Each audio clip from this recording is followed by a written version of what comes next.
Hey guys, so Halo Infinite dropped, and it's amazing. But if you're like me, when you first went into a few games, my sensitivity was really slow and sluggish, and couldn't seem to figure out what was going on. It kind of felt like input delay or something. And after messing around with the settings, I've figured out what it is. So it's basically the control options are really good, but they're kind of confusing at first. So I'm just going to go over them, and hopefully this will fix any problems you're having, and make your aim a little bit better. So you got loads of new settings now. Look acceleration. So in case nobody understands how this works, this is like a manual input delay. So what this means is if you put this on 1, when you push your like say you're on controller, when you push your analog stick to the very outer edge, there will be a delay between the time where when you reach the wall, when you reach the edge of your controller, there'll be a delay before it actually reacts and realizes it's there. So it's like putting say like half a second delay. So you put your analog stick to the edge, and then about half a second later, it actually goes to the edge. So that's what acceleration is. Which I do not understand why anybody would ever want to use that, because it's basically input delay. It's a lag, but I don't know. Maybe there's certain situations, certain people who enjoy it. 5 is basically as close to instant as you can get. So if you don't want to have any delay between you hitting where you want to hit and the controller actually getting there, put it on 5. For some reason on default it's 1, and that's was my main issue. Is like I messed around with other settings and other sensitivities and nothing seemed to work. Put this on 5 straight away. That's probably the number one issue that people are having with like sluggish, slow like sensitivity at the moment. The next thing is look sensitivity horizontal and vertical. This is obviously just left, right, up, down.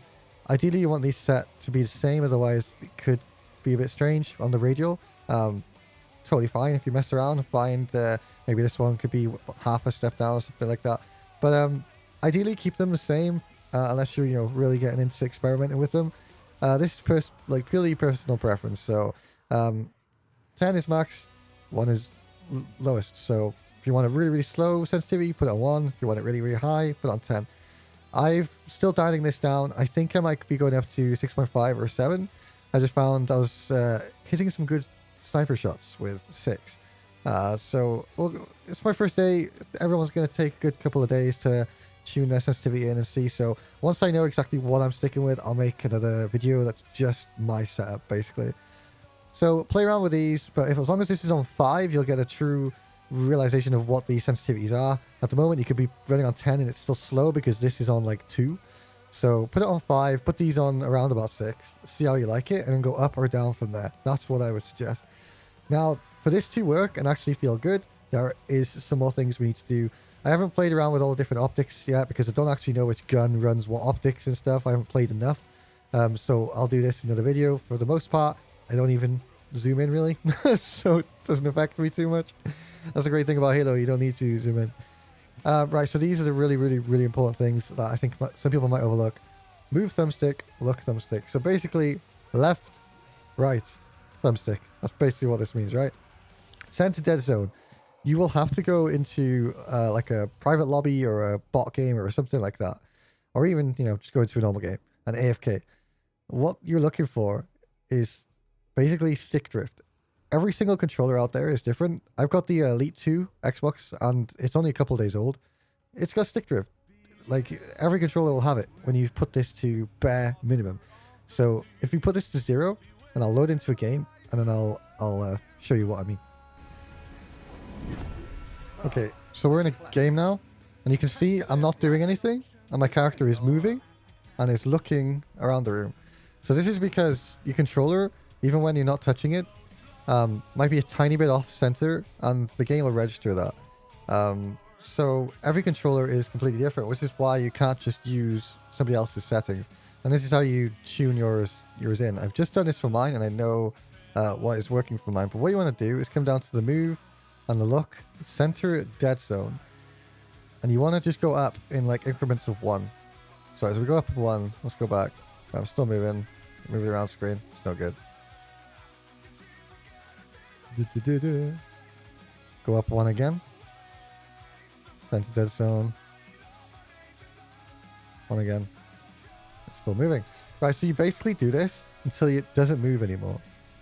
Okay, and what I've done is mine stops moving at, I think it was 5 or 5.5. And I've put it to 6 for that tiny little bit of a window. So let's go to, I think it was 5. I've forgotten now. Let's go to 5. Let's see. Right, so yeah, see, it's still there. It's very minor though, because if you reset the analog sticks, it kind of like chills out. But it is there, very, very slightly. So what you could do, when you get to that point where it's just moving, just tip it over a tiny bit. So you could probably go to 5.5, to be honest. That'd probably be okay for me. And then once you're happy and your controller isn't moving, because you can see it's ever so slightly moving, which is fine. That's absolutely fine. My last Elite controller had insane stick drift, and I played Apex with it like that, and it's fine. You get used to it. I used to have to run while looking right, otherwise I'd do a 180 all the time. But I don't like this. You can see how it's still a little bit moving. It's ever so slight, but it's enough to be annoying. So every single controller is different. You have to go and dial this in yourself, and once you find where you're happy with, awesome. You know, down the line, your controller gets older, probably have to up this a bit more. Someone's got like a really, really good and lucky controller that's been designed well at the factory. You can put this lower. But the way this works, the center dead zone is basically, if you look at your analog stick and then you, like the very center, you just make a tiny little circle. The bigger this number, the bigger that circle, and the smaller this number, the smaller that circle. And what that means is that the smaller it is, the more range of motion you have in your analog stick, which means you have more control over your aim. So you want this to be as small as possible. Otherwise, your controller basically is shrinking and you have less room to aim, which is one of the reasons I like the tall analog stick, because it gives you like bigger range of motion, more control over your aim. So you want this as small as possible to give you, a head start even. Now the max input threshold, just put this on 0. This is basically another dead zone for the outer edge of your controller. So what that means is when you push your analog stick to the very outside, this max input is saying that if it's not 0, then you don't have to go all the way to the outside to be at your max speed. The max speed, I think is the right word. So again, this is making your your area of aim like smaller. So you want this again 0. You don't really need it to be anything else. Just leave it on 0. My controller. There we go. Pressing the wrong things here. And that's exactly the same for both. You want that for both. The axial dead zone, I actually don't know why they have it, but it's you have a dead zone in the center, you have a dead zone around the outside, and now your axis it also has a dead zone. Maybe this is to help fix controller issues or something. I don't understand. I don't understand why that's in the game, to be honest. So leave that on 0 as well. So once you set up your dead zones, you can go back to your sensitivity again. And now you can actually go and check the game out and tweak your sensitivity. And all you need to change now is the look sensitivity, horizontal and vertical. Once you set everything else up, you don't need to change them ever again until your controller maybe starts to develop a more severe stick drift.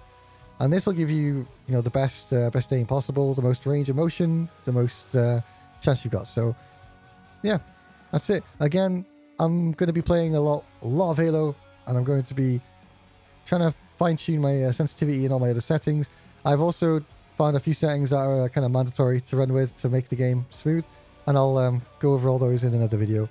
So I hope you enjoyed this, and come pop by a stream and hang out with me and join me for some games of Halo. Let's go. See you later. Bye.